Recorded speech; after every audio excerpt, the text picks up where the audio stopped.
concernant certaines contre-valeurs, où il n'est pas besoin d'être savant pour connaître la position de l'écrasante majorité des croyants de ce pays, catholiques, musulmans confondus.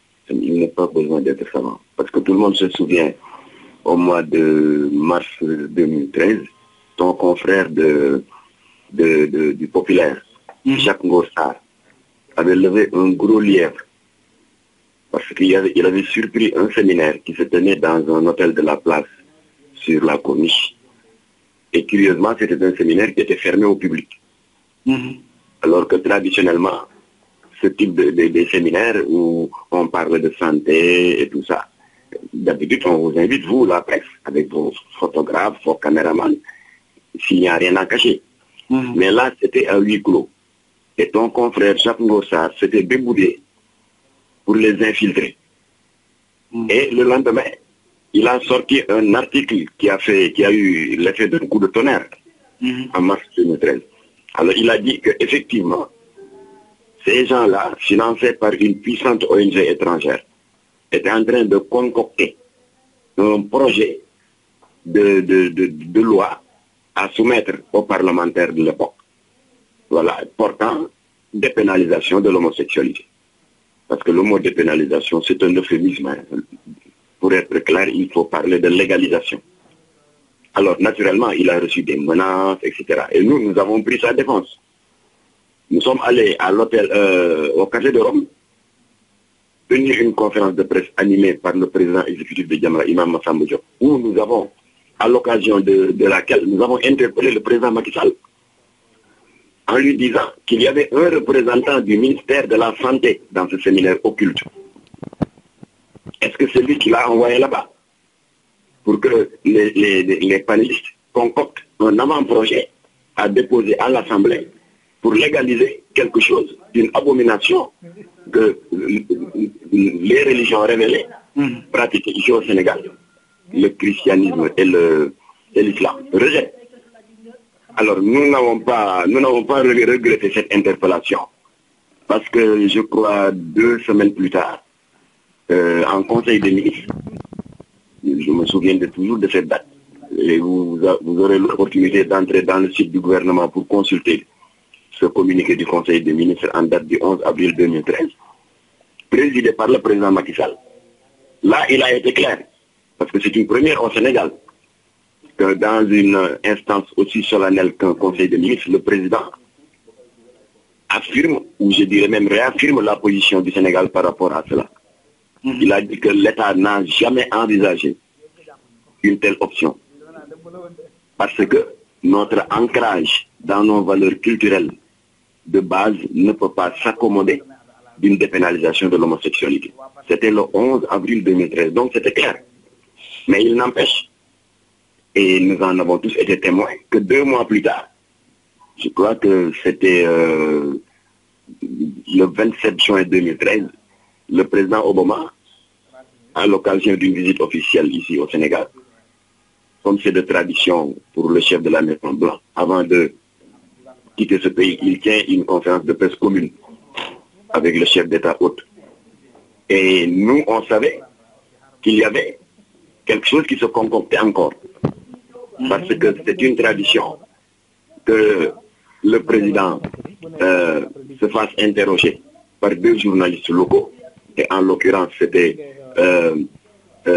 Alassane Samba Diop de la RFM et Tidjane Bari de la RTS.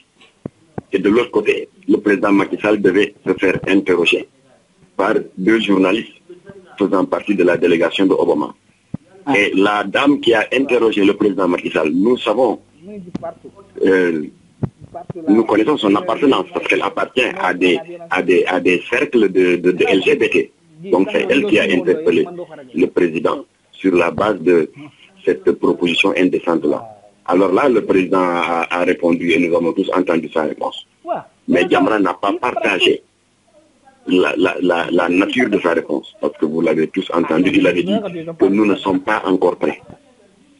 Alors dès le lendemain, nous avons tenu un autre point de presse pour lui porter la réplique en lui disant « Désolé, monsieur le président, mais nous ne serons jamais prêts. » Tant que dans ce pays, nous aurons des icônes religieuses aussi prestigieuses que Cheikh Ahmadou Bamba, Baye Niass, Baye Laye et tant d'autres qui reposent en terre sénégalaise, nous ne serons jamais prêts pour légaliser cette abomination. Alors depuis lors, nous avons vu maintenant que le président a corrigé sa communication. Parce qu'en octobre 2015, face à votre consoeur, la Audrey Pulvar de ITélé, cette dernière l'a encore provoqué, entre guillemets, sur cette question délicate.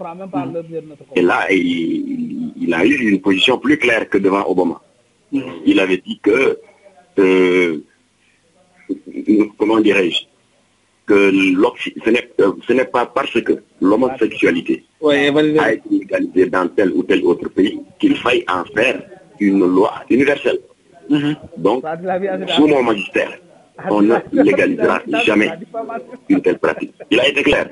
Et il a encore corrigé sa communication face à ton confrère de TV5, Franck Simonet, le 26 novembre 2016. Alors là, il a dit, il faut que l'Occident soit un peu modeste en laissant aux autres pays la latitude de définir leur propre législation. Donc la question que vous me posez, vous, M. Franck Simonet, relative à l'éventuelle abrogation de l'article 319 du Code pénal sénégalais qui condamne les unions contre nature, ma réponse, elle est restée invariable. Alors il faut laisser à chaque peuple la latitude de définir sa propre législation. Donc si aujourd'hui, nous apprenons qu'à l'occasion de la revue périodique universelle, qui est une sorte d'examen périodique auquel sont soumis les différents pays membres de l'ONU, pour voir les efforts qui ont été faits en termes de respect des droits de l'homme. Alors si aujourd'hui, puisque l'ONU a intégré cette question des homosexuels maintenant dans la palette des différents indicateurs de respect des droits de l'homme.